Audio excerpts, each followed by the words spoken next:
Welcome back to the class video for Module 5, the second of two modules devoted to Rousseau's On Social Contract.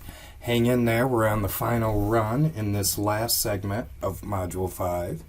In the first part, we looked at chapters 1 and 2 of Book 3 and saw Rousseau introduce government as a third thing between the sovereign and the people, and to describe a series of dynamic relationships sort of being brought into and taken out of equilibrium with each other between the particular will, the general will, and the corporate will.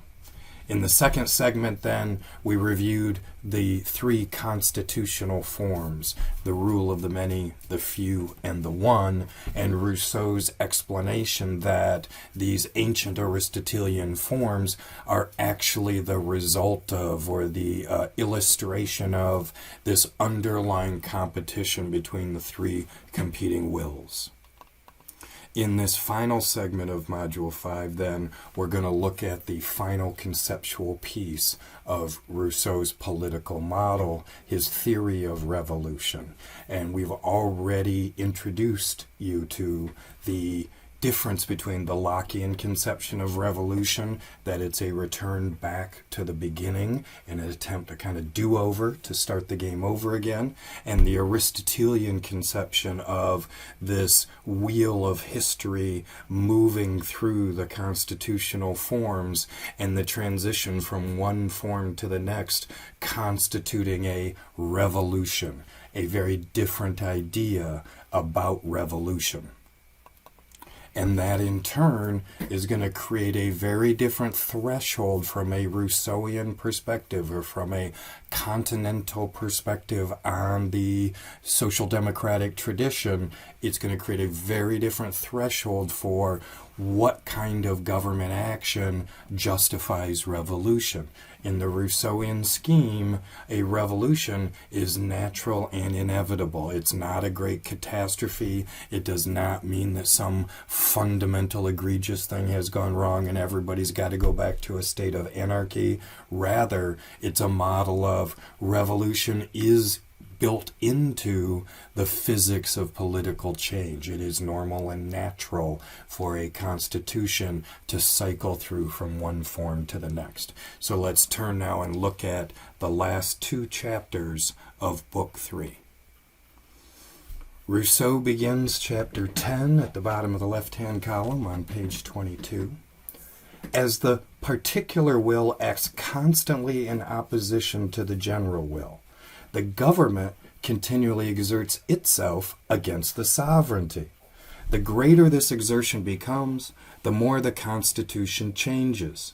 And, as there is in this case no other corporate will to create an equilibrium by resisting the will of the prince, sooner or later the prince must inevitably suppress the sovereign and break the social treaty.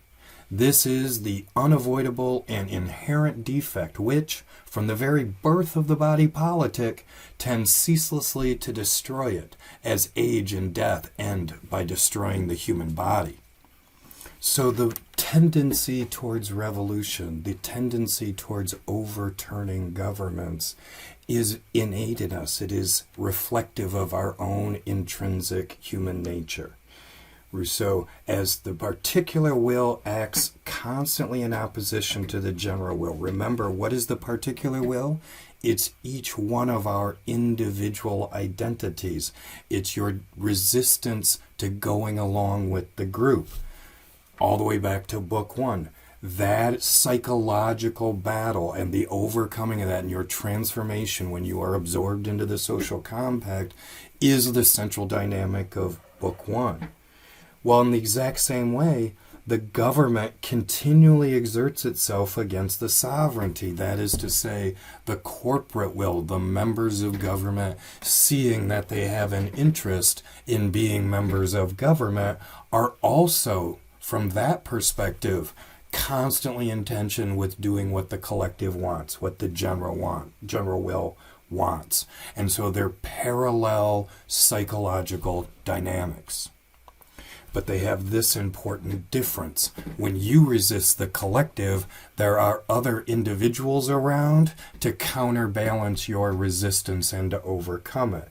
He says, in this case, there is no other corporate will to create an equilibrium. That is to say, there's no component to, there's no analog to government in society. Government is unique.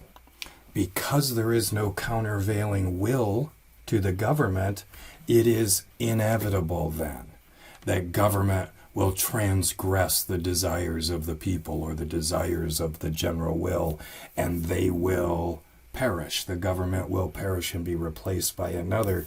This is a natural life cycle of government. Now Rousseau is going to move on and try to create a couple of different categories for us in the remainder of the chapter. He talks about contraction versus expansion and different modes of dissolution. The underlying argument here, which really need not distract us at any great length, is whether there is a necessary order among the Aristotelian forms. That is to say, is it necessarily the case that you go from the many to the few to the one, back to the many to the few to the one, or could they go in some alternate order? And so Rousseau writes at the top of the left-hand column of 23 there, first full paragraph, when the state is dissolved, the abuse of government, whatever it is, bears the common name of anarchy.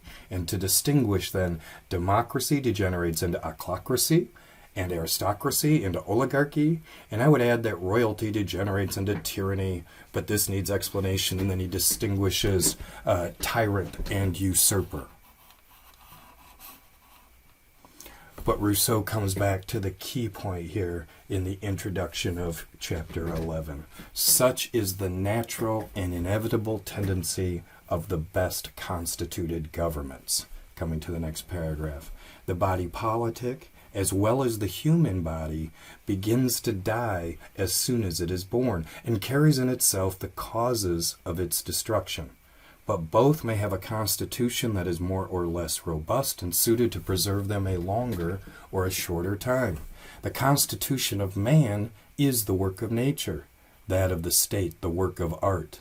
It is not in men's power to prolong their own lives, but it is for them to prolong as much as possible the life of the state by giving it the best possible constitution. The best constituted state will have an end, but it will end later than any other, unless some unforeseen accident brings about its untimely destruction. The cycle of governments moves inevitably. It is the force of history and man's social development to continually move through this same series of forms. Well-constructed versions of each of the three types perseveres longest in its good form, and if you will, dissolves quickly and makes the bad form or the bad phase as short as possible and permits the next form to go forward. Of course, that doesn't actually happen in real human history, and there's inevitable conflict and struggle between these forms, but there is a driving kind of natural law of man's political behavior that is pushing forward the Aristotelian model. So there is this sort of concluding and final irony to Rousseau's version of the right of democratic revolution. Through books 1 and 2, he emphasizes your subservience, that you must be reduced to zero and complete obedience and compliance with the desire of the sovereign. And yet by the time you get to end of book 3, it's really no big deal to overthrow a government. It's old and craggy and time for a new, young, vibrant government. Let's get this over with as quickly as we can so we can get to the next good phase of government. We will never go back to the state of nature. If we overturn government, we return to the state of our cultural identity of the general will of the sovereign, which enables us to renew and regenerate ourselves.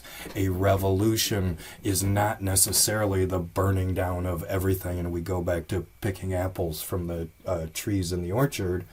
The purging of one government creates the opportunity for renewal and regeneration. we will see these two ideas of revolution. One, that it's the precipice of anarchy and chaos, and the worst thing you could do is disobey or disregard the laws.